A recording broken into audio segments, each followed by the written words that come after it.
Ceea ce vom revela în acest documentar reprezintă sinteza unor informații primite în mod direct de la civilizația siriusiană originară, care provine din sistemul Sirius A.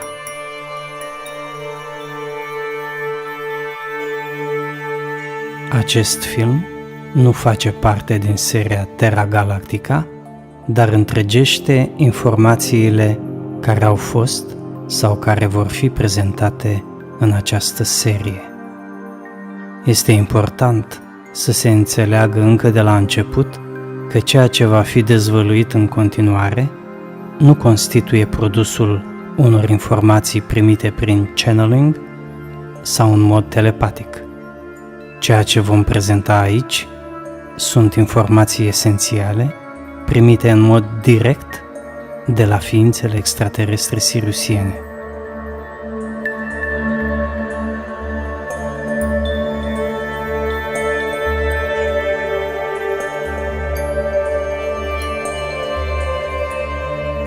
Așa cum se poate intui, contactul nu a fost realizat în dimensiunea fizică 3D, ci în dimensiunea eterică superioară 4D.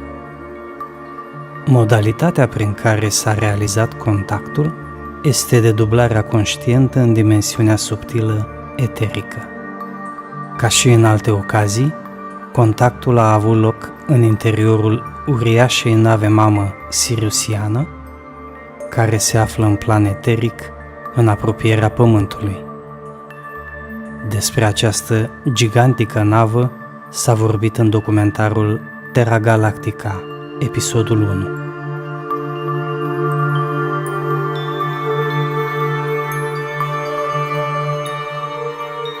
Numele navei este foarte apropiat de amprenta energetică a cuvântului Anais, deși în realitate, atunci când este pronunțat de siriusieni, el este mai lung. Ca intonație însă, așa cum poate fi perceput de urechea umană, el seamănă cu rostirea cuvântului Anesh. Această aproximare se datorează faptului că ființele extraterestre siriusiene, atunci când vorbesc, emit sunetele simultan pe 3 seturi diferite de frecvențe sonore, spre deosebire de ființa umană, care emite doar pe un singur set de frecvențe. Din această cauză, creierul uman nu poate interpreta decât într-un mod aproximativ sunetele din vorbirea siriusiană, care este mult mai nuanțată și mai complexă decât cea pământeană.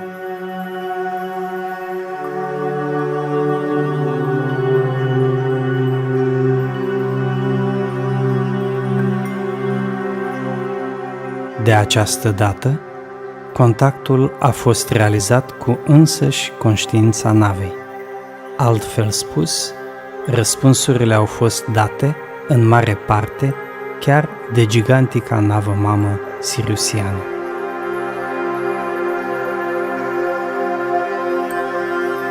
În prealabil, cu câteva ore înainte de realizarea contactului, a fost formulată cererea mentală pentru a afla răspunsul la 3 întrebări care înfierbântă internetul în prezent. Cine are dreptate în ceea ce privește cometa Aison, Cobra sau Tolec? Ce este de fapt cometa Aison și care este rolul ei în actuala conjunctură mondială? Cine sunt ființele care au sosit cu cele 2 nave imense în formă de L ce stau ascunse în zona invizibilă a lunii?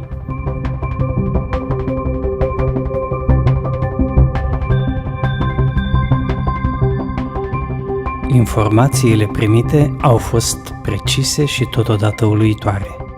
În expunerea lor aici, ne adresăm în primul rând acelor ființe umane care sunt capabile să intuiască adevărul acestor informații, care nu sunt supuse unor prejudecăți prostești și care manifestă un anumit grad de inteligență. Totuși, Ceea ce va fi revelat în continuare este ceva care privește întreaga umanitate.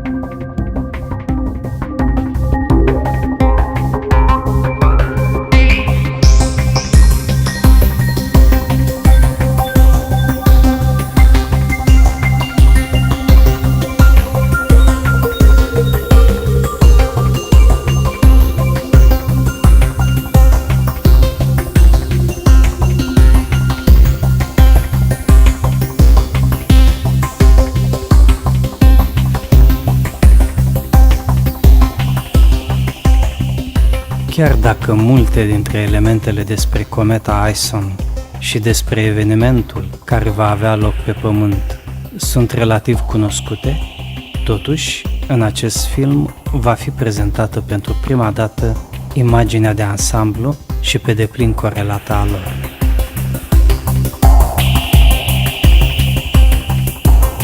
Pentru majoritatea oamenilor, aceste informații ar putea fi greu de asimilat și de acceptat. Dificultatea constă în faptul că despre cometa Ison și despre evenimentul iminent care va cuprinde întreaga planetă s-a vorbit în fel și chip în ultimele luni.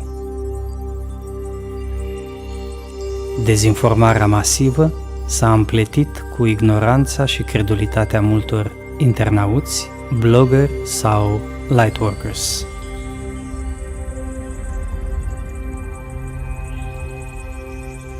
Majoritatea opiniilor tind să se grupeze în jurul a două puncte de vedere, exprimate de doi reprezentanți pământeni ai unor civilizații extraterestre. Cobra, ce reprezintă civilizația pleiadiană și mișcarea de rezistență, și Tolec, reprezentantul pământean al civilizațiilor extraterestre reunite în așa numitul Consiliu Andromeda. Opinia lui Cobra este că Ison reprezintă o simplă cometă, despre care el afirmă că nu a rezistat trecerii pe lângă Soare. Dimpotrivă, opinia lui Tolec este aceea că Ison este de fapt o uriașă navă extraterestră care are o misiune foarte specială în legătură cu transformările ireversibile ce vor urma pe Pământ.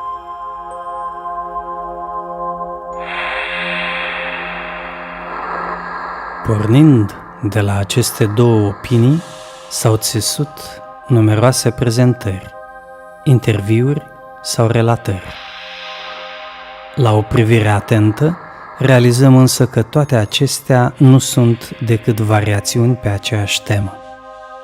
Elementele vehiculate sunt mereu aceleași și înfățișează doar aspecte generale despre subiectul cometei Ison, fără să prezinte date mai concrete.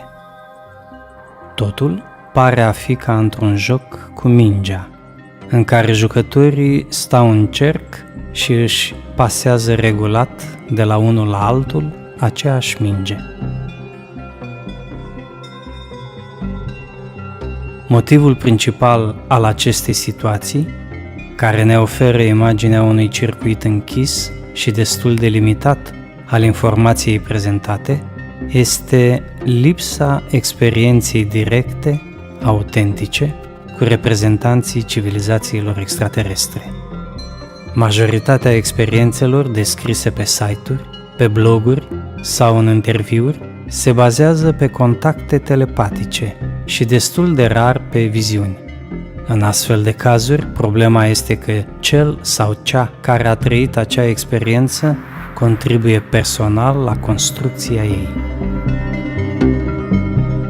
Eventualul mesaj care a fost transmis de ființele extraterestre este de cele mai multe ori cosmetizat, modificat sau transpus într-o manieră subiectivă. Se ajunge astfel să se prezinte un mesaj care este destul de departe de forma lui inițială, transmisă de extraterestri. De aici intervin multe confuzii, dezamăgiri, iluzii și prejudecăți, care perturbă echilibrul evenimentelor.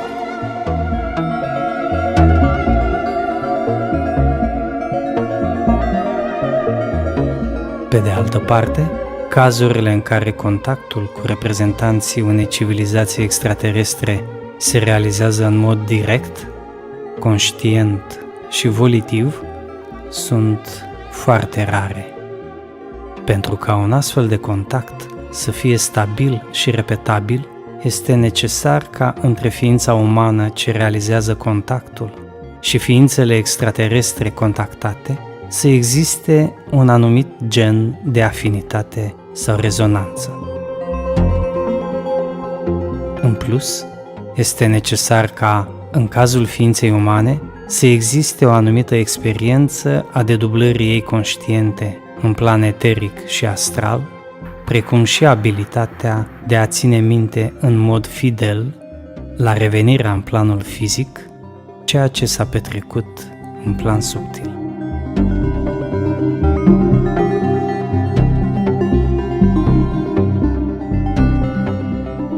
Oamenii vor să interpreteze experiențele lor din lumele subtile, de pildă din cea eterică sau din cea astrală, după legile sau după tiparele de gândire și acțiune din planul fizic.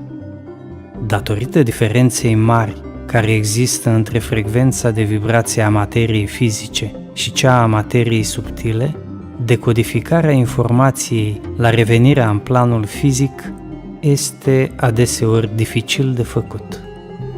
Aceasta este cu atât mai greu de realizat, cu cât ființa umană care a avut experiența respectivă nu este bine pregătită sau suficient de rafinată pe mai multe nivele ale structurii ei, energetic, emoțional, mental, supramental. Atunci, ea fie este foarte bulversată de ceea ce tocmai a trăit, fie nu ține minte întreaga experiență, având goluri în amintirea ei. Într-o astfel de situație, mintea tinde să umple în mod automat acele goluri cu elemente care nu sunt reale, însă face aceasta în așa fel încât ființa umană să nu realizeze că atunci ea improvizează sau că alterează într-o anumită măsură informația originară.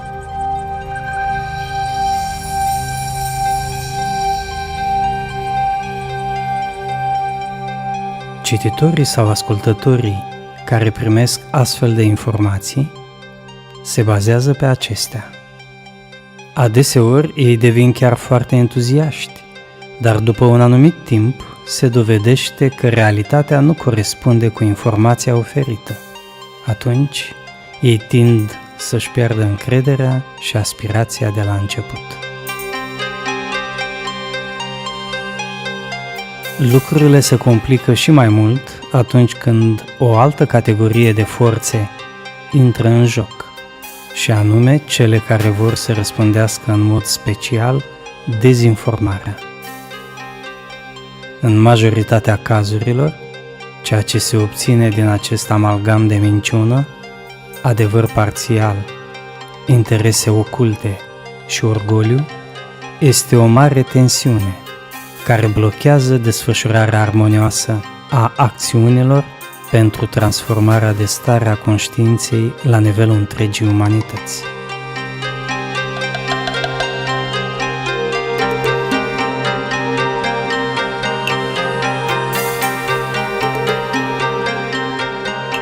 Cometa Ison este un exemplu elocvent pentru a ilustra aceste aspecte.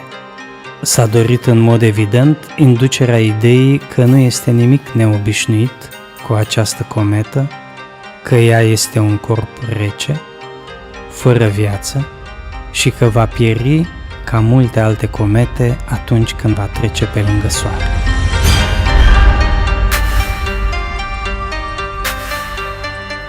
Fotografiile din ultimele 2 luni, care arătau fenomene stranii ce aveau loc în jurul acestei comete și chiar în nucleul ei, au fost catalogate de NASA, de astronomi și de alți oameni de știință ca fiind normale. Pentru aceasta s-a invocat orice: efectul de paralaxă, vântul solar, defecțiuni ale lentilei de pe satelit, impurități de la praful cosmic.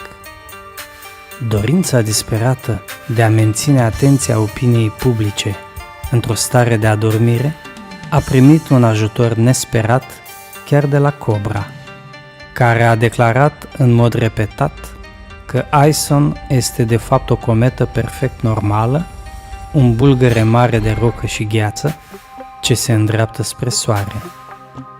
Conform cu spusele lui, nu există nimic deosebit în legătură cu această cometă. Totuși, profețiile indienilor amerindieni și în special ale indienilor Hopi precizează faptul că această cometă este cometa albastră sau Kachima, vestitorul transformărilor uluitoare care vor începe pe planeta noastră.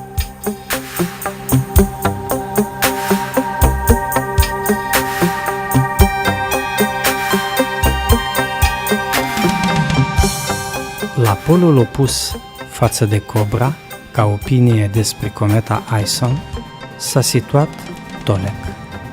El a precizat încă din luna septembrie 2013 că Ison este de fapt o navă extraterestră uriașă și că ea este însoțită de alte două nave mari, cilindrice. Tolec nu oferă alte detalii, dar precizează că Ison va avea un destin foarte special în legătură cu Pământul. Chiar și după ce cometa a trecut prin dreptul Soarelui la sfârșitul lunii noiembrie 2013 și, aparent, a fost distrusă de Soare, Tolec și-a reiterat afirmațiile anterioare într-un mod demn, precis și foarte hotărât. El a afirmat cu claritate că Ison este de fapt o navă extraterestră de dimensiuni uriașe care se apropie de Pământ după traiectoria cometei.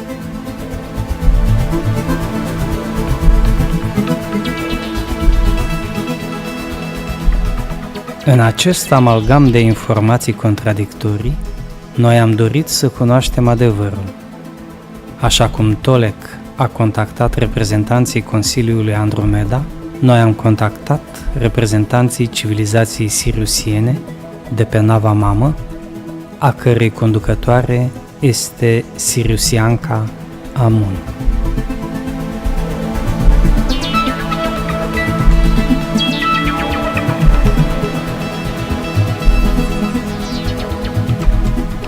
Răspunsul oferit de nava mamă Anesh la prima întrebare afirmă în mod clar că dintre cei doi, cel care are dreptate este Tolec.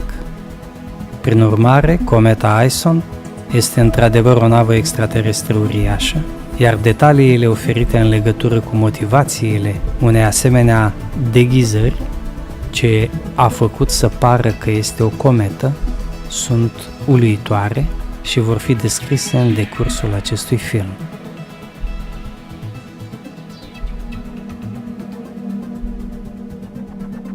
Fiind dedublat în planul astral, dorindu-mi să iau legătura cu ființele siriusiene, am simțit chemarea lor și în acel moment m-am racordat la energia specifică a navei mamă care orbitează planeta Pământ. În momentul în care am simțit că pot să mă concentrez pe camera unde am mai fost și am putut să iau legătura cu ei, am avut ocazia să mă concentrez pe fascicul de lumină care se află în zona centrală, unde am reușit să intru și în corpul eteric, astfel încât să simt și să pot chiar să ating pereții navei și obiectele care se aflau în camera respectivă. În momentul în care m-am materializat în planul eteric, Am sesizat că în incinta respectivă mai era o ființă care s-a așezat în partea din dreapta, spatele meu, și cu toate că semăna foarte mult ca rezonanță cu o ființă siriusiană, mi-am dat seama foarte repede faptul că nu provenea doar din acea civilizație, ci mai era ceva în plus. Chiar când am deschis un canal subtil telepatic de comunicare cu ființele siriusiene, am avut bucuria să remarc că cea care a luat legătura cu mine în acel moment a fost de fapt chiar nava mamă, care mi-a specificat cum se numește, mi-a arătat chiar simboluri specifice care țin de ea și în același timp, tot prin această, ca să zic așa, telepatie subtilă, mi-a transmis că modul în care se rostește cuvântul ce înseamnă numele ei se scrie într-un fel, dar se rostește în alt fel. Și a fost foarte interesant faptul că mi-am dat seama că ei folosesc foarte multe litere care pot fi interpretate ușor în limbajul nostru de pe pământ și poate fi rostit în 3 moduri diferite. Dorind să specific că am ajuns acolo pentru că doresc foarte clar să înțeleg de fapt și de drept ce este cu cometa respectivă și ce caută ea practic în zona aceasta, mi-au specificat că întrebarea mea are un răspuns foarte simplu. Cel care are dreptate în ce privește cometa este Tolec.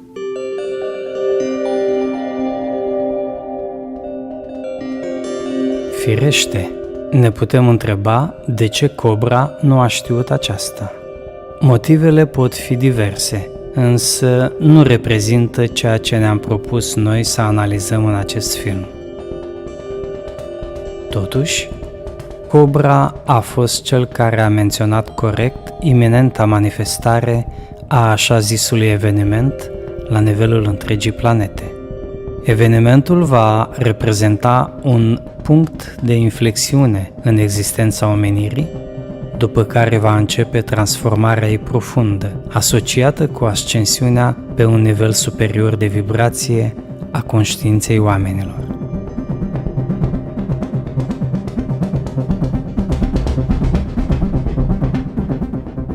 Tolec a făcut și el referire la acest moment crucial în istoria omenirii, însă fără a-l numi eveniment, ci precizând doar că ceva se va petrece în prima parte a lunii ianuarie 2014 la nivelul întregii planete.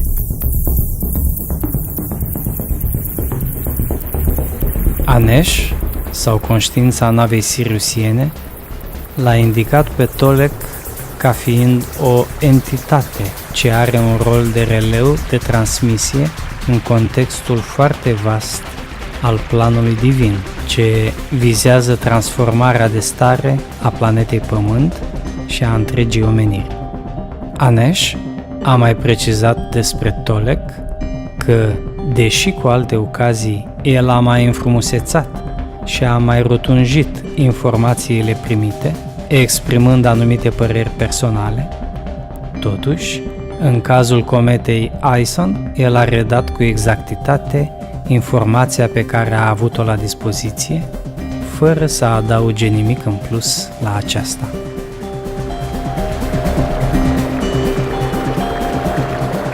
Motivul pentru care Tolec nu redă întotdeauna corect informația pe care a primit-o este că anumite structuri din ființa lui nu sunt încă bine dezvoltate și el nu reușește să rezoneze cu acele frecvențe de vibrație pe care îi este transmisă informația respectivă.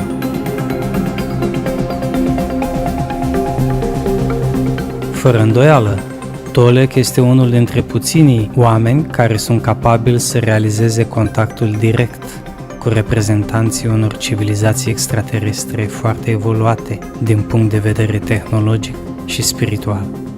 Totuși, atunci când nu poate decripta sau înțelege foarte bine informația subtilă care i-a fost transmisă, el mai adaugă de la el însuși și atunci apare fenomenul de suplinire personală a informației.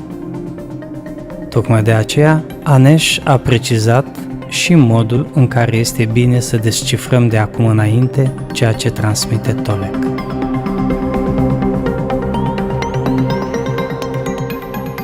Nava Mamă mi-a specificat faptul că în mai multe ocazii Tolek a transmis evenimente și lucruri importante, informații importante, dar în ce privește cometa Ison, a urmărit să transmită foarte clar și foarte exact doar ceea ce i s-a transmis. Nu a mai pus de la el nimic în plus, nu a mai înflorit anumite lucruri, ci pur și simplu a transmis foarte, foarte clar. În mai multe situații, el are tendința de a denatura informațiile și se observă în anumite cazuri faptul că, într-adevăr, caută să explice anumite lucruri și atunci intervine și el și cu gândirea specifică mai vine cu alte lucruri care nu sunt foarte exacte. În anumite situații este bine, și chiar mi-au precizat acest lucru, este bine să urmărim că atunci când citim informațiile pe care le transmite Tolek, să citim prima frază și acolo se află concentrat ceea ce ei vor să transmită. Restul reprezintă doar o reeditare a ceea ce i-au transmis și cu explicațiile în plus ale lui Tolek. Tot Nava Mamă mi-a specificat că însăși numele de Tolek nu este întâmplător luat și că a fost transmis acest nume pentru ca el să-și-l ia și chiar ei, acolo pe navă, au o ființă care se numește Olect și este cea care scanează, mai bine zis, simte prin aparatura de bord tot ceea ce se află în jurul navei și tot ceea ce se mișcă în planul fizic în jurul navei. Am putea face o paralelă cu un pilot care se află pe un submarin și el ascultă cu sonarul tot ceea ce se află în jurul submarinului. Anesh mi-a specificat faptul că Olect are un rol esențial pe navă, ca el sunt mai multe ființe și însăși numele este deloc întâmplător pentru că Olect reprezintă informația referitor la ce face pe navă, iar T-ul de la capăt reprezintă numele lui personalizat, astfel încât numele poate fi tradus ca fiind cel care ascultă sau cel care simte prin ascultare tot ce se află în jurul navei. Diferența între Olect și Tolek este faptul că acel T este personalizarea a ceea ce face și dacă T-ul este în față, atunci tendința este de a personaliza prea mult informația și mai puțin să transmită evenimentele cât cumva prin natura lui personală. Și atunci Tolek, având această tendință, este clar că anumite informații pot fi răstălmăcite și este bine să citim doar prima parte, prima frază din ceea ce transmite. Mai apoi, Anesh a precizat că afirmația lui Tolek despre cometa Ison este perfect adevărată. Ison este de fapt o mare navă extraterestră. Începând de aici, detaliile oferite de Anesh fac diferența prin raport la tot ceea ce s-a mai spus până acum în legătură cu acest subiect.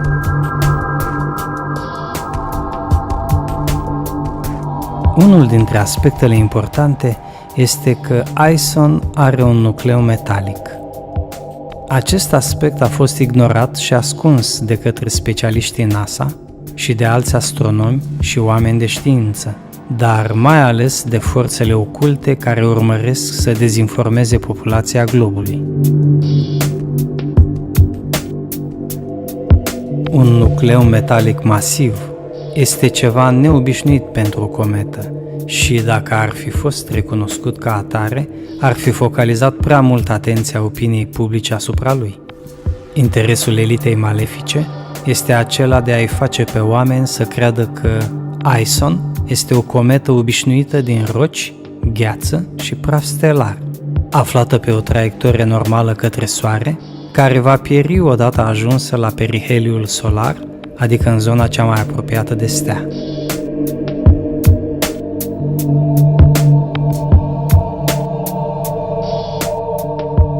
Elita malefică știe însă prea bine că nu acesta este adevărul, dar vrea să impună acest scenariu de normalitate pentru că a planificat distrugerea cometei prin detonarea a 2 bombe termonucleare care să-i distrugă nucleul.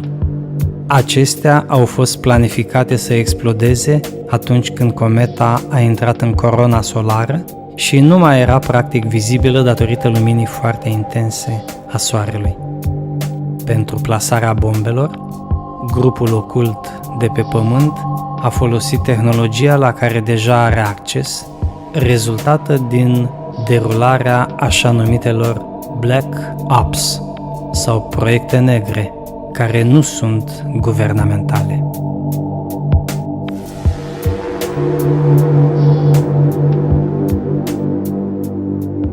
Ceea ce membrii acestei elite malefice nu au știut însă a fost că metalul ce compune nucleul așa zisei comete a fost astfel proiectat încât el să absoarbă orice radiație din jurul său.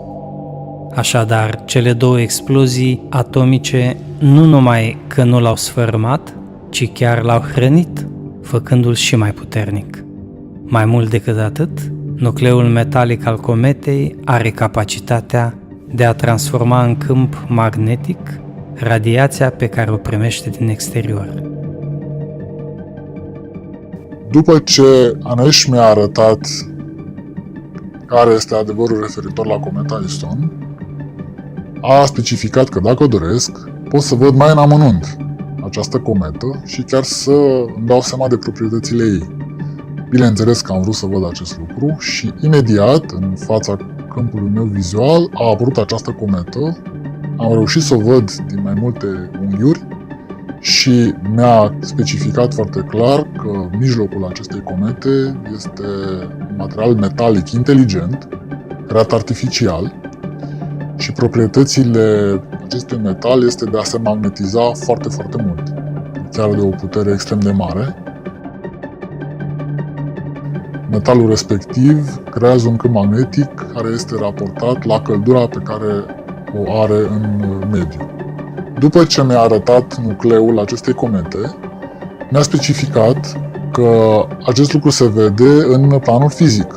În schimb, în planurile subtile eterice și astrale, în jurul acestei comete s-a construit o adevărată navă sferică, care în partea din spate prezintă 2 cilindri mari, aproximativ cam de vreo 20 de kilometri în lungime, și care are rol de a crea o anumită formă specifică, astfel încât noi să avem senzația că este o cometă. Dar de fapt nu este altceva decât o așa zisă turbină subtilă care mărunțește gheața și o pulverizează în spatele cometei. Această navă are rolul de a crea câmpul magnetic generat de către metalul inteligent din mijlocul cometei pentru a crea un scut de protecție, astfel încât pe nava respectivă să poată să lucreze ființe extraterestre care au ajuns acolo cu o misiune bine precizată. Așadar, cometa Ison este practic un nucleu metalic înconjurat de o navă uriașă, care există însă în plan eteric, fiind invizibilă pentru pământeni. Această navă este sferică și este compartimentată radial, dar gravitația asigurată de nucleul metalic special conceput este atât de mare încât aceste compartimente radiale ale navei pot rămâne într-un tot coeziv.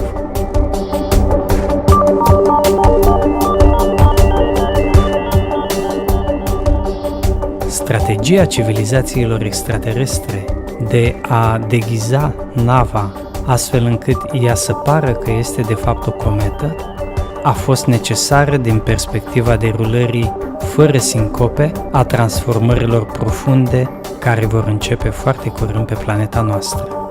La actualul nivel de conștiință pe care îl are, omenirea ar fi fost șocată și foarte bulversată dacă în loc de o cometă ar fi fost semnalat în spațiu un alt obiect condus de forțe inteligente. Elita malefică ar fi manipulat și dezinformat în mod abil populația Pământului, astfel încât aceasta să creadă că din spațiu îi se pregătește o invazie extraterestră. Ceea ce ar fi urmat ar fi fost un val de frică, de panică și de tensiune fără precedent, care ar fi anulat, practic, pe moment, șansele unei reușite a transformării și evoluției spirituale, așa cum ea ar trebui să se petreacă. Haosul care s-ar fi creat atunci nu ar fi fost decât în ajutorul cabalei malefice, ce dorește asuprirea și controlul populației planetei, la care poate ajunge mai ales prin dinamizarea emoțiilor negative, în special a fricii.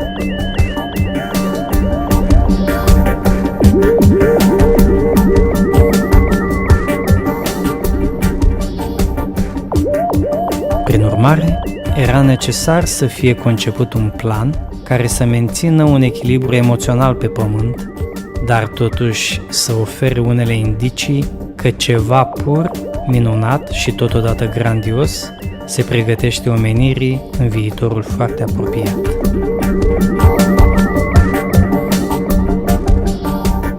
Planul, care este inimaginabil de complex, a constat în deghizarea navei extraterestre ca fiind o cometă.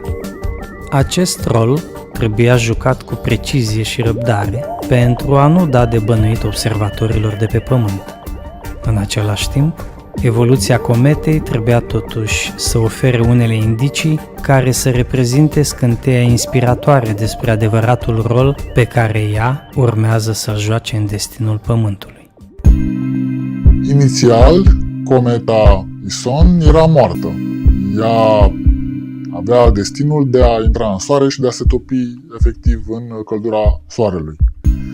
Dar, dorind să producă o schimbare majoră pe planeta Pământ, au considerat că este chiar un eveniment cosmic important ca cometa respectivă să-și păstreze traiectoria concretă fizică, chiar să pară că ea este cometă pentru majoritatea pământenilor, și au procedat așa tocmai pentru a lucra cât se poate de coerent și foarte concret, fără să creeze suspiciuni sau fără să creeze probleme în ce privește oamenii de știință care întotdeauna caută acul acolo unde nu se află și prin mintea lor poate câteodată întortocheată combină lucrurile astfel încât să iasă altfel decât adevărul. Nava în sine are rolul de a susține un proces care deja a început și care va avea loc pe Pământ în scurt timp după ce cometa trece pe lângă Pământ, și pentru ca forma acestei nave să nu fie observată, în totalitate ea a fost construită prin câmpuri eterice. Concret, vizual, cometa arată ca orice altă cometă, are o structură de gheață, ei chiar au creat o gheață artificială astfel încât să pară că ea are o anumită rotație în jurul axei, are o traiectorie bine determinată conform masei pe care o are. În schimb, datorită mijlocului metalic, mai are în plus și un câmp magnetic suficient de puternic care să o protejeze de razele soarelui și de căldura specifică din apropierea soarelui. Cele două motoare care se află în spatele cometei, care sunt construite din elemente din planul eteric, deci ele nu sunt văzute în planul fizic, au rolul de a absorbi gheața din fața cometei, de a amesteca cu un anumit material specific, inteligent, ca după aceea, prin propulsie, să formeze coada specifică cometei, așa cum o vedem noi pe Pământ și așa cum suntem obișnuiți să vedem o cometă în mod normal. Înglobând cometa Ison, uriașa navă extraterestră a urmat cu răbdare traiectoria prevăzută, parcurgând fazele ei specifice. Scenariul prevede ca ea să se reveleze puțin câte puțin, apoi să-și dezvăluie pe deplin identitatea, îndeplinindu-și adevărata menire.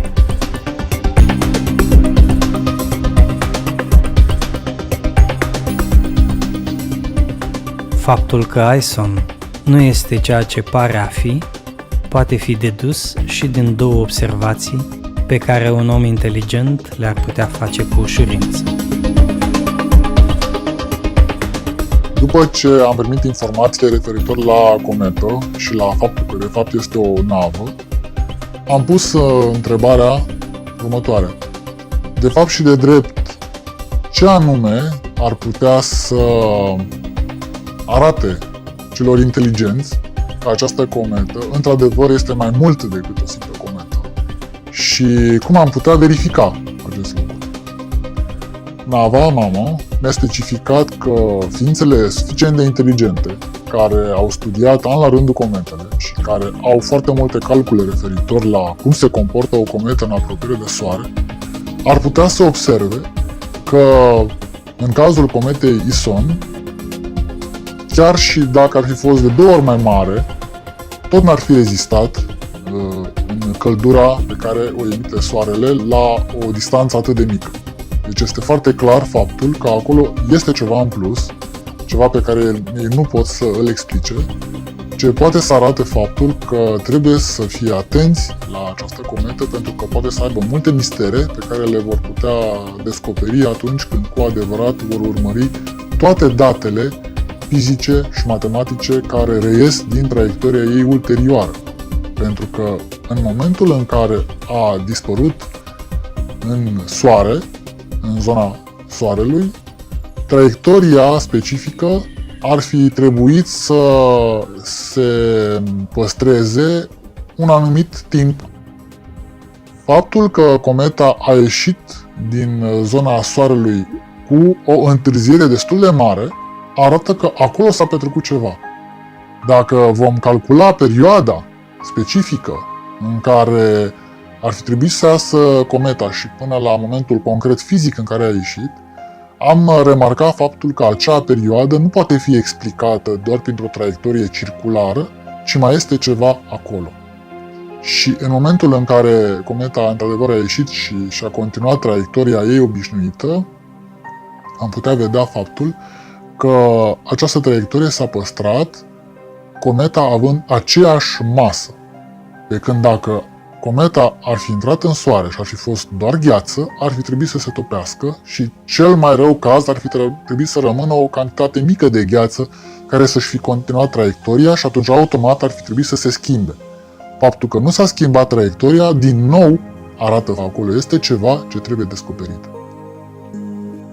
Aspectul tulburător care nu este cunoscut este în legătură cu dispariția cometei navă timp de câteva ore atunci când a trecut prin spatele Soarelui. Ce s-a petrecut atunci? Anesh explică foarte clar acțiunea din interiorul Soarelui și face astfel legătura cu manifestarea evenimentului așteptat cu febrilitate de mulți oameni ca un catalizator esențial pentru declanșarea transformărilor ireversibile de pe Pământ.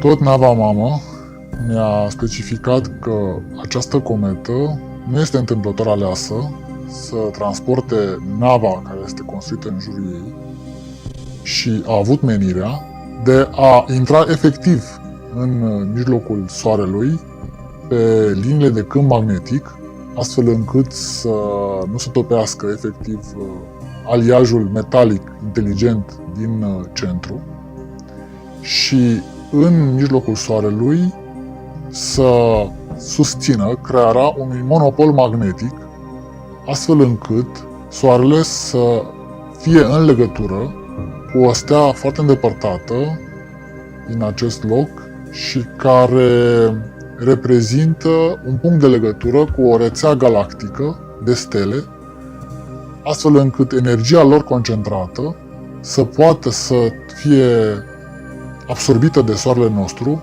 ca la un anumit moment dat să se transmită către Pământ un flux energetic de mari dimensiuni. Nava a rezistat la aceste călduri foarte mari specifice Soarelui, datorită faptului că câmpul magnetic generat de miezul metalic a fost suficient de mare pentru a proteja toată încărcătura și în același timp, vă dați seama, calculele extraordinare făcute de navă a permis ca ea să fie permanent în acele zone în care liniile de câmp ale Soarelui să protejeze atât aliajul cât și ființele care se află pe navă.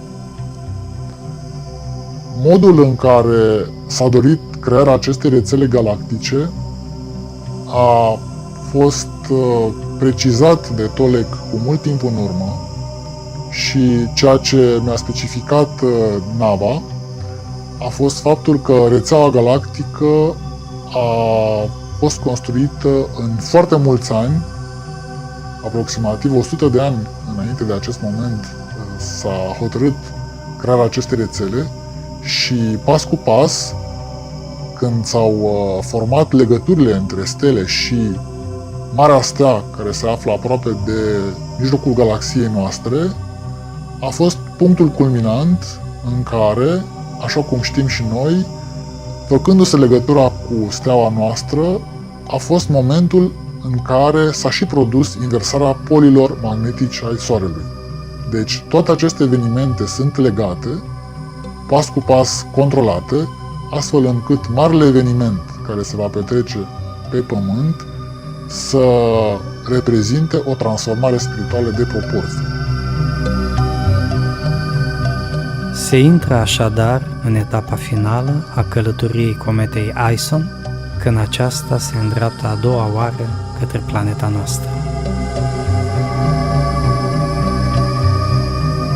Anesh a dezvăluit faptul că atunci când Ison va ajunge cel mai aproape de Pământ, ea va face cu acesta și cu Soarele un unghi exact de 90 de grade și, cumulat cu viteza de rotație pe care o va avea nucleul ei, aceasta va afecta puternic câmpul magnetic al Pământului.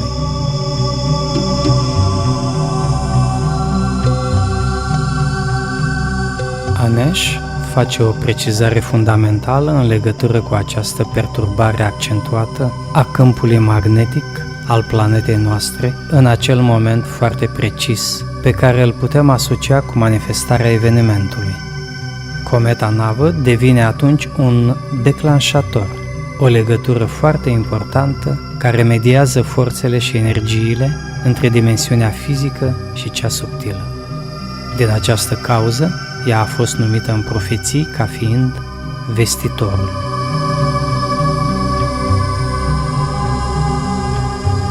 După ce am primit informații referitor la ce anume face nava respectivă în mijlocul Soarelui, am dorit să aflu amănunte.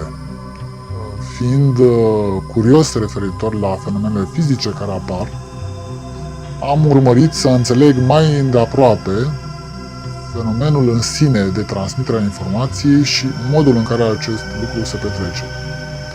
În momentul respectiv, la dorința mea, în fața ochilor mei s-a format o mini-galaxie, am văzut de sus galaxia noastră, modul în care se rotea și chiar s-a precizat unde este steaua noastră.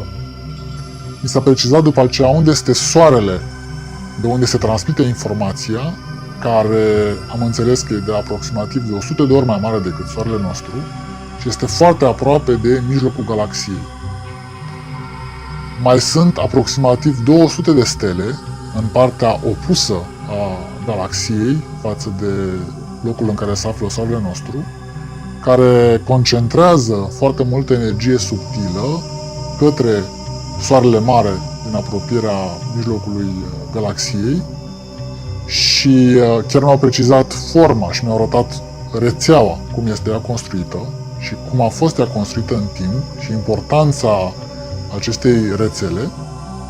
După care am remarcat că energia care se acumulează în Soarele, în steaua mare din apropierea mijlocului galaxiei, transmite informația către steaua noastră în momentul în care se produce inversarea polilor. Chiar mi-au precizat faptul că acest canal de comunicare se petrece prin așa zis monopol magnetic, care în știința actuală există ca teorie, se cunosc anumite informații referitor la acest lucru, dar nu sunt foarte multe cercetări sau studii care să scoată în evidență ce se poate petrece în acel moment. Din cunoștințele mele și în același timp din informațiile pe care le-am asimilat după ce am primit această informație din partea navei, am înțeles că un canal de comunicare între două puncte în univers se poate crea atunci când un anumit punct are încărcătura magnetică nord și un alt punct are încărcătura magnetică sud. Între cele două puncte se creează un canal de comunicare, de informație și de energie și exact acest lucru s-a petrecut între Soarele nostru și steaua mare din apropierea mijlocului galaxiei. Deloc întâmplător, cometa Ison a rămas în Soarele nostru exact în perioada în care își schimba polaritatea magnetică și chiar am citit ulterior că o perioadă de timp s-a remarcat că exista un pol magnetic al Soarelui, dar nu exista și celălalt pol magnetic, adică nu s-a remarcat decât un singur pol. Și este logic că atunci când doar un singur pol există, celălalt se află de fapt și de drept la capătul opus al canalului de transmisie energetică și este logic că de fapt și de drept celălalt pol magnetic era Soarele mai mare din apropierea mijlocului galaxiei. Această navă a avut ca rol să susțină transmisia energetică, să creeze acest canal de comunicare, astfel încât să există permanent posibilitatea de a se vehicula informație între cele două stele. Acum, momentul ales pentru ca toată energia acumulată în Soarele din apropierea centrului galaxiei să vină către Soarele nostru este acela în care se transmite un impuls energetic foarte clar din mijlocul galaxiei. Atunci toată energia acumulată se transmite către Soare și Soarele nostru va emite această energie în tot sistemul nostru solar. După ce am primit această informație, după ce am văzut amănunte referitor la rețea și la modul în care se creează legătura între cele două stele, mi s-a arătat faptul că nava, după ce a terminat treaba și a reușit să creeze această legătură, s-a deplasat către partea exterioară a Soarelui, tot așa pe o linie de câmp magnetică, și a reapărut pe traiectoria ei, astfel încât, vizibil în planul fizic, să avem senzația că, de fapt și de drept, este cometa fizică care își păstrează traiectoria.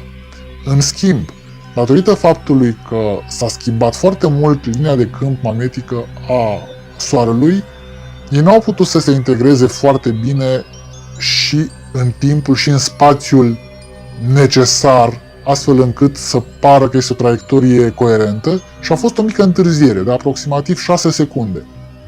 Această întârziere a fost observată de către astronomii americani și cu toate acestea, ei au specificat că cometa nu a rezistat și că s-ar fi topit în Soare. Dar, de fapt și de drept, ei au remarcat că a ieșit din Soare și în același timp au remarcat această întârziere specifică, chiar dacă masa cometei nu a fost atât de mică încât să justifice această observație.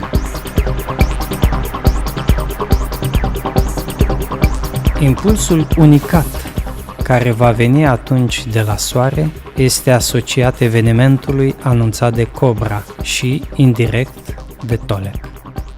Soarele nu va mai emite atunci doar pe un set de frecvențe care îi sunt specifice, ci pe o gamă inimaginabil de mare de frecvențe foarte înalte, provenite de la sute de stele și de la centrul galaxiei noastre. Va fi un eveniment corelat, focalizat și, după cum a precizat Anesh, totodată unic în istoria acestui univers.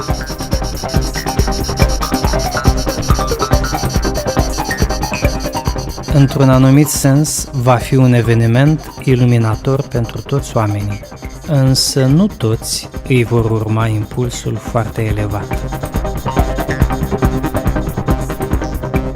La ieșirea cometei Ison din Soare, am remarcat că forma ei era de bumerang și am înțeles că prin rotația ei în jurul propriei axe face ca această formă să creeze 3 câmpuri magnetice specifice cu o anumită frecvență bine determinată.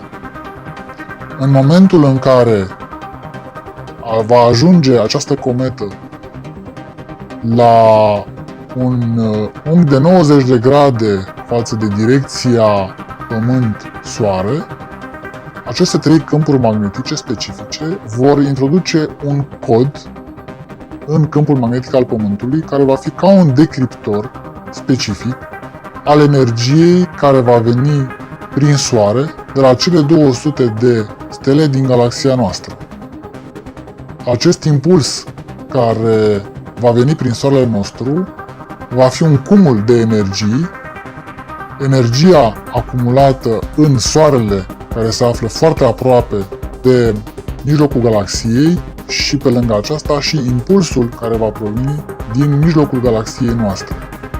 Această energie comună va fi transmisă prin canalul de legătură dintre steaua care se apropie de mijlocul galaxiei și Soarele nostru și în momentul în care va fi emisă către Pământ, decriptorul care deja a fost încărcat în câmpul magnetic al Pământului va reuși să primească toată informația energetică transmisă prin impulsul specificat.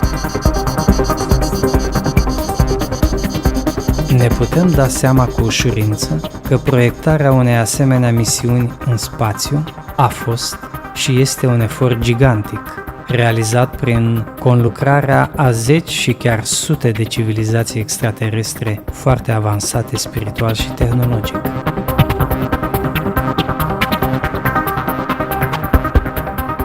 La construcția navei eterice, ce învelește nucleul metalic al cometei Ison, au contribuit mai multe dintre aceste civilizații, însă ele au colaborat cu o civilizație umanoidă, care este o specie foarte pricepută în ingineria construcțiilor și care este de asemenea uluitor de inteligentă.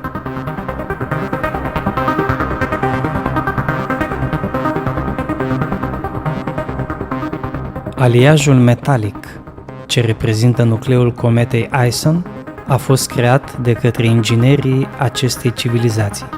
Este un aliaj atât de sofisticat, încât se poate spune că, practic, el gândește și acționează în conformitate cu un soft anume. El a fost adăugat peste nucleul muribund al cometei Ison, puțin câte puțin, astfel încât să nu se observe că această cometă moare prin dispariția cozii ei, ci că ea continuă să fie activă pe traiectoria ei către Soare.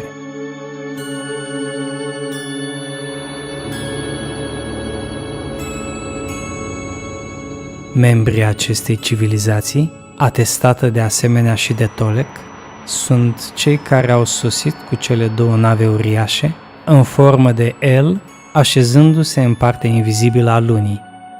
Rolul lor aici este acela de scut de apărare, în cazul în care evenimentele vor căpăta o turnură periculoasă pe Pământ, care ar periclita cursul transformărilor. În același timp, ei au și rolul de a coordona anumite elemente tehnice în legătură cu traiectoria cometei Ison.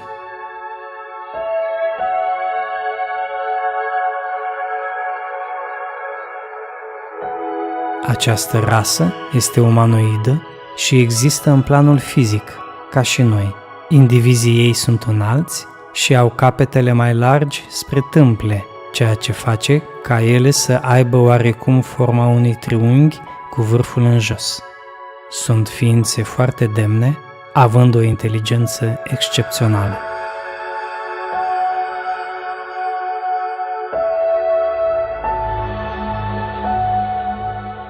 Tehnologia pe care o au la dispoziție este uluitoare, iar priceperea lor fenomenală în ingineria și proiectarea navelor spațiale a fost apreciată chiar și de siriusieni. Ei sunt cei care coordonează stabilitatea și traiectoria nucleului cometei Ison, peste care vine sfera navei eterice. Nava în sine este însă o proiectare hibridă, în sensul că acolo există elemente specifice mai multor civilizații.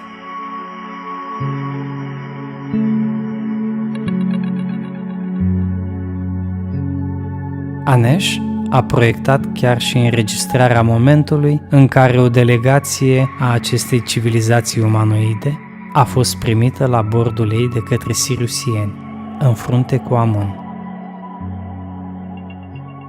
Nava mamă Anesh mi-a arătat momentul în care a fost primită delegația civilizației care a creat aleajul metalic pentru cometa Ison de către Amun.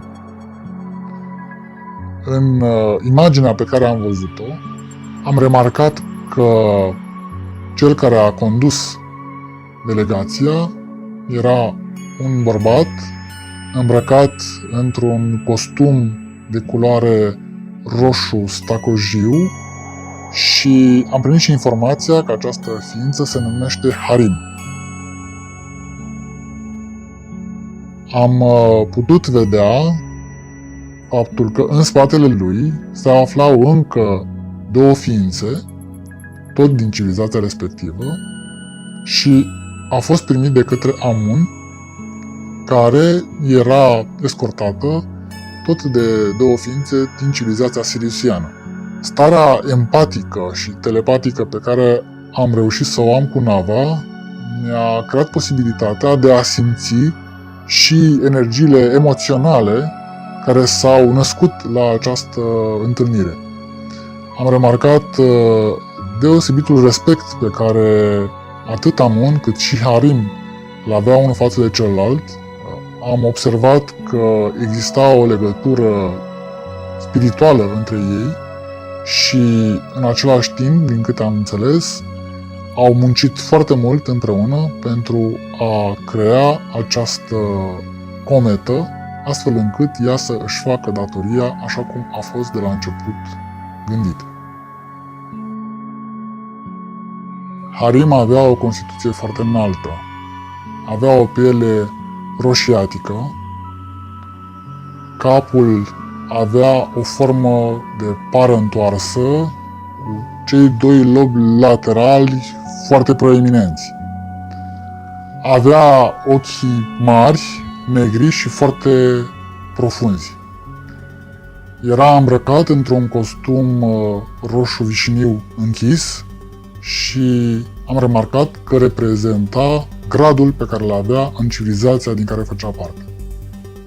Anesh, care este conștiința navei mamă siriusiene, a răspuns mai apoi la a doua întrebare. Care va fi rolul predominant al cometei Ison în acest grandios plan divin de transformare a planetei Pământ și a omenirii? Ce anume va facilita ea? Care este semnificația și destinul ei cosmic?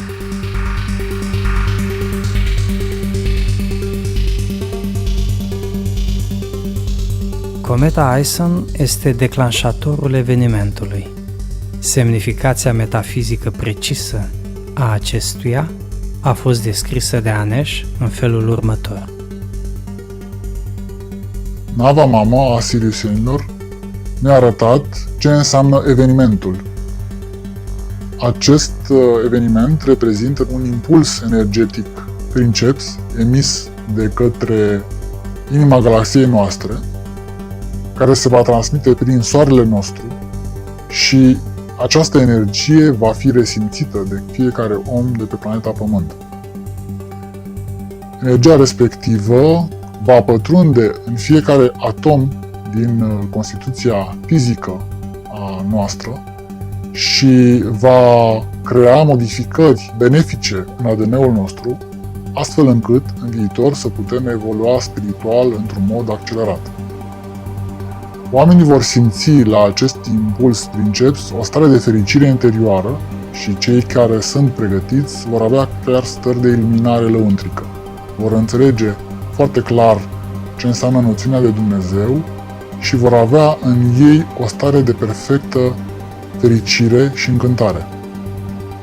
În același timp, tot această energie va aduce în plus o vitalitate și o strălucire subtilă care poate să fie chiar vizibil la nivelul pielii feței, o strălucire interioară deosebită.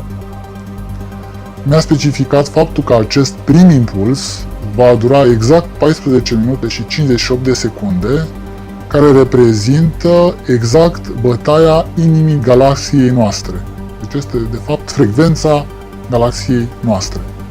Deloc întâmplător, aproximativ 14 minute reprezintă timpul în care un neutron liber se desface într-un proton și un electron, în cele două polarități. Energia emisă de către galaxia noastră, prin soarele nostru, va fi simțită permanent de către oameni și vom avea bucuria de a simți această stare de încărcare subtilă, care ne va aduce o speranță în plus, o bucurie în plus și ne va asigura o cale spirituală rapidă. Mi-a arătat faptul că în momentul în care se va petrece acest eveniment, se va vedea o anumită luminozitate specifică noaptea și ființele care vor vedea acest fenomen vor observa că se aseamănă foarte mult cu luminozitatea de la polii magnetici atunci când se observă aurorele.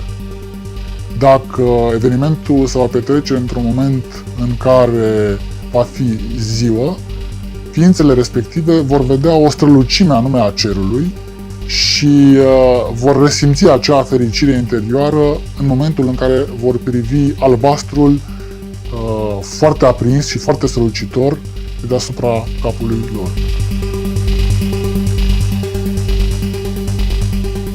Este o șansă unică ce ni se va oferi atunci pentru realizarea unui salt iluminator al conștiinței noastre. Va fi un moment unic în istoria planetei noastre și chiar în istoria universală. Dar, în același timp, Anesh a precizat că aceasta va fi de asemenea și singura energie care îi va proteja pe cei ce vor urma calea evoluției.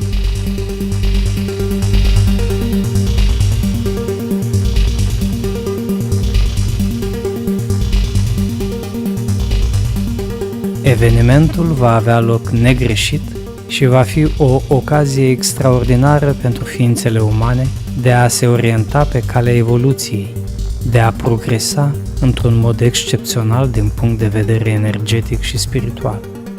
Pulsul energetic extraordinar de puternic va ilumina viața până și la cele mai mici forme ale ei, chiar și la nivelul bacteriilor sau al solului amorf.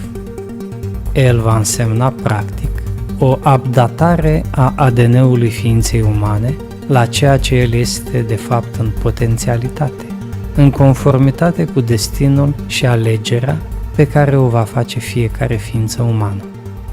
Atunci, oamenii vor înțelege natura lucrurilor și vor avea intuiția adevărului. Ei se vor trezi ca dintr-un somn foarte lung și greu și vor vedea totul în jurul lor ca fiind pătruns de o lumină divină.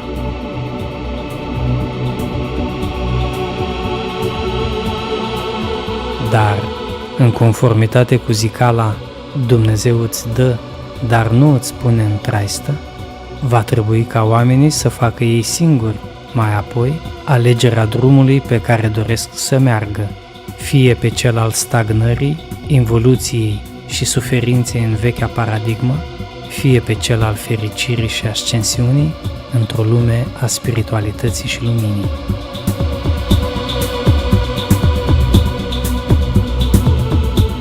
Mai mult decât atât, acest puls energetic colosal va reprezenta din punct de vedere eteric o infuzare de energie vitală în planul eteric al Pământului, pe care civilizația siriusiană îl formează în prezent și dorește să-l consolideze pentru a înlocui vechiul plan eteric, viciat și plin de blocaje energetice, pe care entitățile satanice și demonice l-au folosit extensiv pentru a supune și controla ființele umane, mai ales în ultimele mii de ani.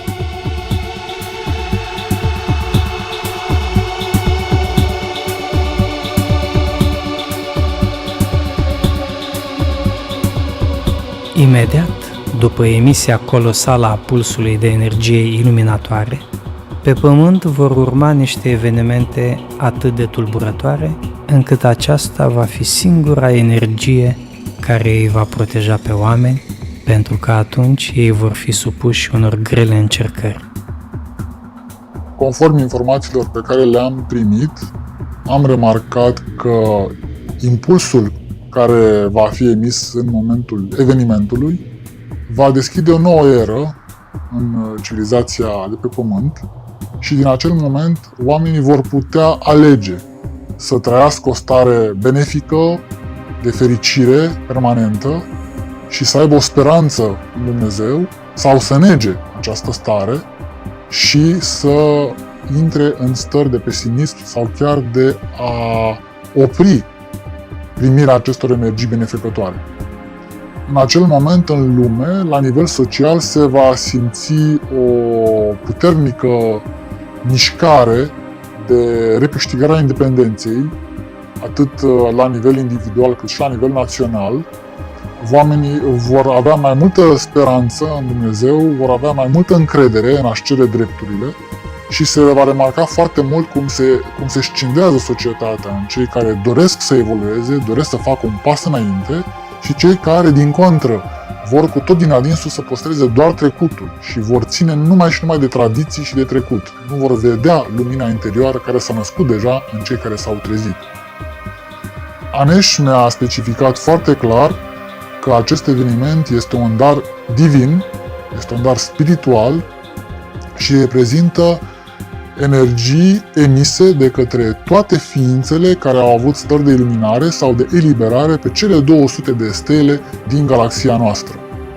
Aceste stări deosebite sunt acumulate și transmise către Pământ, astfel încât fiecare ființă umană de pe această planetă să aibă șansa de a alege binele sau, dacă nu aleg binele, atunci aleg răul.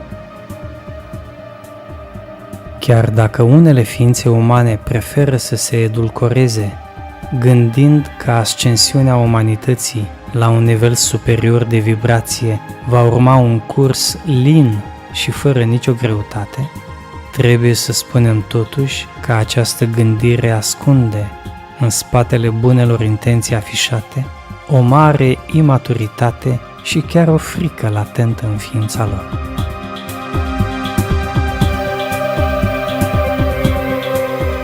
Aceste sărmane ființe preferă să se refugieze în spatele unor sloganuri despre pace și iubire, fără să vadă sau să înțeleagă în profunzime câtuși de puțin adevăratele consecințe ale manifestărilor energetice la nivel mondial.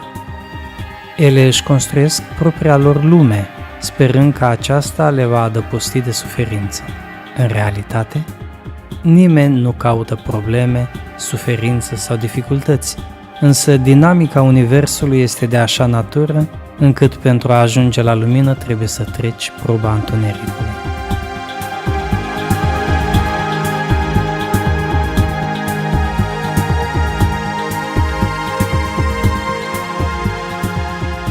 Așa după cum Aneș a precizat, evenimentul va deranja foarte mult entitățile malefice, care vor ieși imediat din bârlogul lor, căutând să influențeze din nou ființele umane în direcția fricii, a mâniei și a violenței, pentru a readuce tiparul asupririi și al controlului asupra umanității.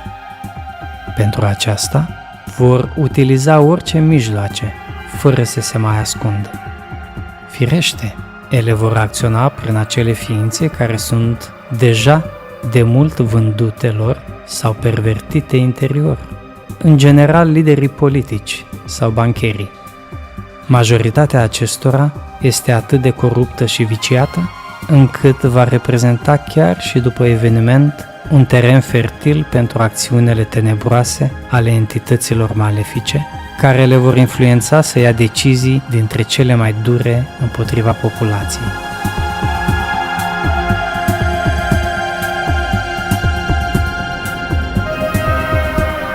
Prin urmare, la scurt timp după emisia pulsului extraordinar de energie cosmică iluminatoare, pe Pământ vor începe să se deruleze evenimente bulversante.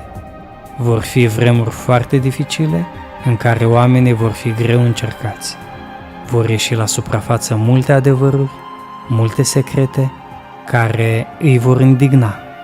Spre deosebire de situația actuală, în care deocamdată nu există o coerență de opinie și de voință, care să cuprindă un mare număr de oameni, după eveniment, masele de oameni vor ieși și își vor cere drepturile cu mare curaj și foarte determinate.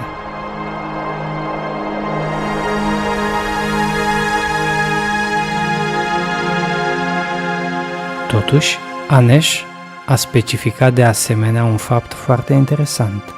Chiar dacă multor oameni le va fi greu să înțeleagă sau să creadă atunci că se mai poate ieși din acele situații, cu toate acestea, sprijinul pulsului iluminator de energie îi va conduce negreșit la depășirea aproape într-un mod miraculos a tuturor acelor greutăți.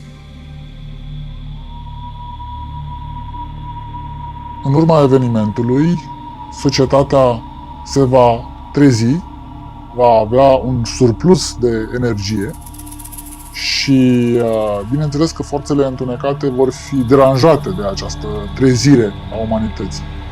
Pentru că în loc să trăim într-o permanentă frică și într-o permanentă atitudine de a ne uita în portofel și de a vrea să muncim pentru a trăi, acum vom dori din nou libertatea spirituală. Vom avea tăria să ne cerem drepturile și independența spirituală. Și atunci aceste ființe, care trăiesc pe baza fricii noastre, vor avea tendința să iasă la suprafață, să deranjeze societatea și să creeze foarte multe tensiuni, să creeze din nou frică, să creeze din nou pesimism sau stări destructive. Ființele care vor primi din plin aceste stări benefice și le vor aprecia la reala lor valoare, vor refuza răul care se naște în alte ființe umane și vor persista în a-și cere drepturile, în a-și cere independența spirituală, mai ales. În anumite situații chiar am văzut că vor fi mișcări sociale puternice, guverne care vor încerca în mod brutal să oprească anumite manifestări. N-am remarcat neapărat războaie sau conflicte foarte mari, în schimb, la nivel social, la nivel uman, tensiunile vor fi destul de semnificative. În același timp, ce pot să spun este că cele două tabere, ființele umane care au trăit o stare de fericire sau de iluminare și ființele pesimiste, vor avea tendința de a își câștiga teritorii emoționale și subtile. Vor fi deseori conflicte, atât între persoane tinere, cât și între persoane mai în vârstă, care vor dori să manifeste o stare benefică sau, din contră, o stare malefică. După aproximativ 3 ani de la eveniment, timp în care se vor petrece toate aceste convulsii sociale, cele două tabere se vor bifurca. Pesimiștii vor renunța la ascensiune și vor rămâne blocați în planul fizic, material, începând să se lupte între ei. Cei care s-au transformat interior vor începe să se rupă de aceștia încetul cu încetul, formând astfel comunitățile spirituale ale noii ere pe pământ.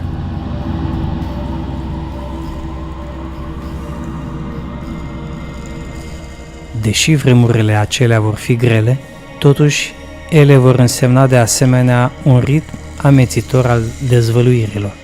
Cadența acestora va fi extraordinară și, într-o anumită măsură, cel puțin pentru tabăra optimiștilor, aceasta va mai ușura dificultățile prin care ei vor trece.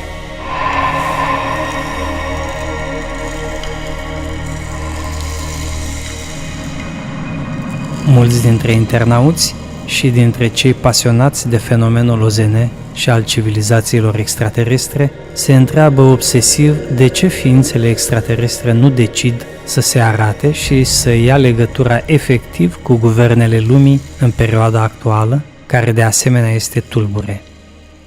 La această întrebare, cea care a răspuns a fost chiar Amun, conducătoarea navei sirusiene.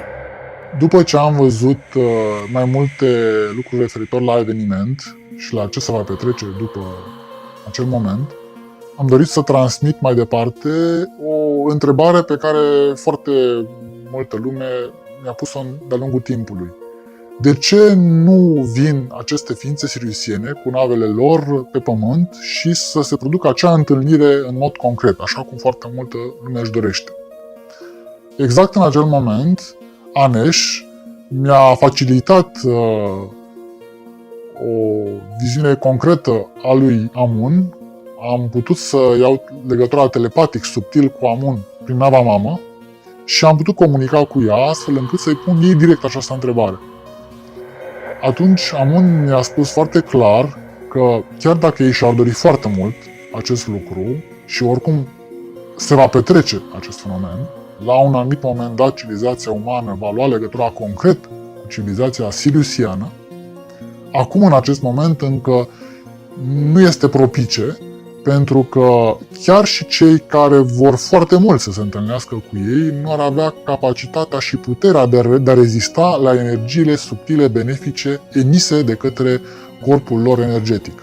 Sunt atât de puternici, atât de rafinați și atât de frumoși sufletește, încât foarte mulți oameni ar fugi efectiv din calea lor. Și atunci mi-a explicat Amun că ei nu doresc acest lucru pentru că ar fi tocmai contra dorinței lor de a crea o legătură permanentă cu oamenii. Dacă dintre cei care doresc întâlnirea, o mare parte ar fugi din calea lor, ar rămâne foarte puțini care nu este suficient pentru o întâlnire epocală, așa cum se dorește să fie la un anumit moment dat. Este deci, în primul rând, lupta noastră, a pământenilor. Prezența extraterestrilor benefici nu face decât să echilibreze balanța atunci când una dintre forțe tinde să fie disproporționată prin raport la cealaltă. În felul acesta, oamenii sunt lăsați să vadă ei înșiși care este adevărul și să capete experiența necesară.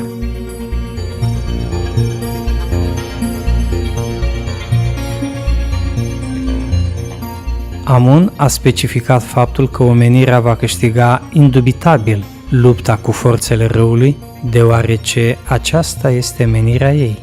Totuși, noi, oamenii, trebuie să fim cei care alegem cum anume să câștigăm.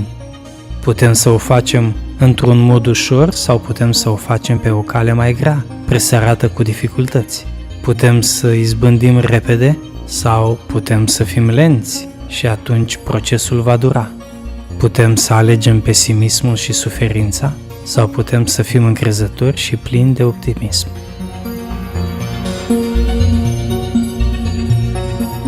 Din acest punct de vedere, al alegerii, Amun a specificat că ei, siriusienii, ne acordă tot ajutorul, pentru că ei sunt aici din timpuri imemoriale, când au contribuit chiar la formarea ecosistemului Pământului și, prin urmare, sunt foarte interesați de evoluția spirituală a umanității.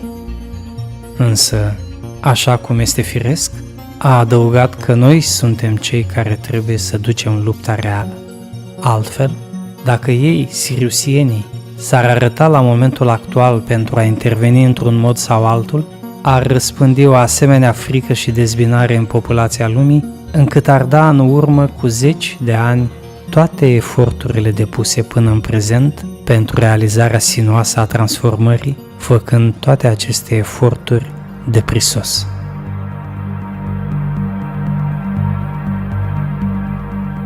Amun mi-a precizat faptul că ei vor să ne ajute și că întotdeauna vor fi alături de ființele umane.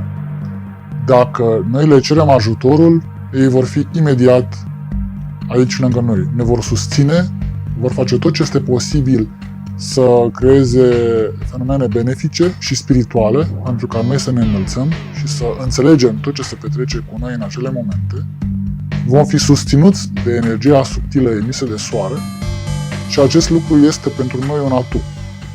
Din momentul în care se petrece evenimentul, toate pârghile vor fi eminamente benefice. Adică dacă noi vrem cu adevărat să creștem spiritual, avem tot ce ne trebuie pentru acest lucru. Dacă nu, este alegerea noastră. Decât să așteptăm venirea lor și să ne rezolve problemele pe care de fapt și de drept noi le avem, cel mai important este să trăim cu adevărat viața pe care o avem, să luptăm pentru a fi independent spiritual și a scăpa de această situație morbidă în care se află civilizația umană, pentru că acum avem tot ce ne trebuie pentru a reuși. Și cel mai important lucru pe care îl putem face este ca acum, în prezent, să evoluăm și să înaintăm spiritual, astfel încât întâlnirea dintre noi, pământenii, și ei, siriusienii, să se petreacă exact așa cum se prevede.